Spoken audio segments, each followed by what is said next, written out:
I want to get back to our risk of fires this time of year. Zoe, we know it's going to be warm. We know that it could be very windy, and that brush is very, very dry. Really it's dry. Not a great time of year when it comes to fire danger. Fire danger, especially this weekend and into early next week, because there's the potential we're keeping an eye on offshore winds developing late Sunday and into Monday. And if you've lived here for a while, you know offshore winds bring in drier conditions. So that's something that we'll keep a very, very close eye on. Again, mainly later this weekend and into early next week. But over the next 24 to 72 hours, the biggest issue is going to be the beach hazards still. If you want to cool off along the coast, again, I don't blame you, but it is going to be really, really churned up because of this. This is Hurricane Genevieve. She's actually significantly weaker than she was yesterday at this time, staying well off to our south. No direct landfalling hurricane by any means, but what it is going to do is it's going to send a very strong southerly swell towards the west coast of the United States. So obviously the worst swell is directly around the hurricane, but you see these areas in green that are kind of staying stubborn to the California coast. This is the southerly swell that, again, we're going to be seeing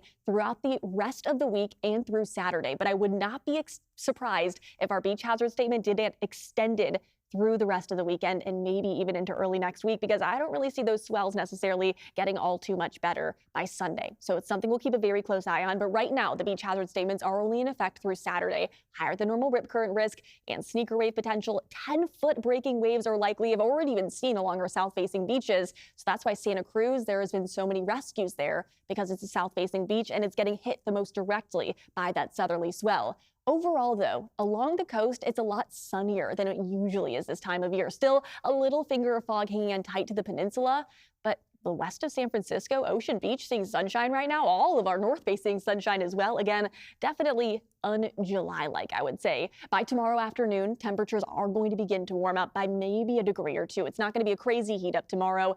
Inland areas, you're going to be the hottest. The coast, that's where you're going to want to go to cool off. Highs sitting in the mid to upper 60s for places like Pacifica and Half Moon Bay. Upper 70s down near Santa Cruz.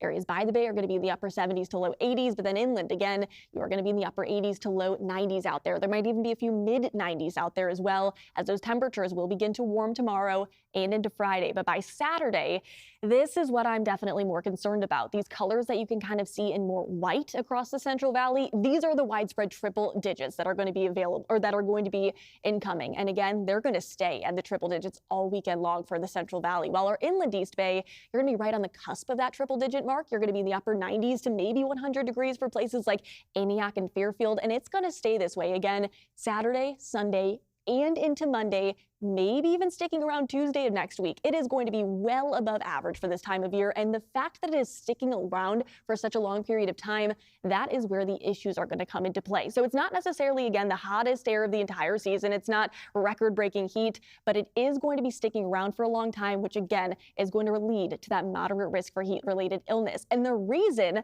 is all revolving around an area of high pressure that's sitting in the central and southern United States. That heat dome is going to begin to shift farther and farther west over, I would say, about the next 24 to 48 hours. And as it does so, it's going to bring along all of the heat with it. So the heat from that high pressure is going to continue to shift farther and farther west. So especially places like Southern California over to Arizona, southern Nevada, that is where the heat is going to be the highest. But even in the Central Valley, we're going to be seeing the heat. But again, not going anywhere anytime soon. Even into Sunday, Monday, maybe even Tuesday, I think these high temperatures are going to stay well above that triple-digit mark for places in our Central Valley communities, and we'll stay on the cusp of that triple-digit mark for our inland East Bay as well. So the heat, yes, it is going to be here this weekend, and it is going to stay here into early next week. So anyone who has any outdoor plans, please, please practice heat safety. Do not spend all day outdoors on Saturday or Sunday, because inland areas, it's going to be dangerous. And if you want to head to the coast, again, stay far away from the water, because our coastal communities, you are going to be dealing with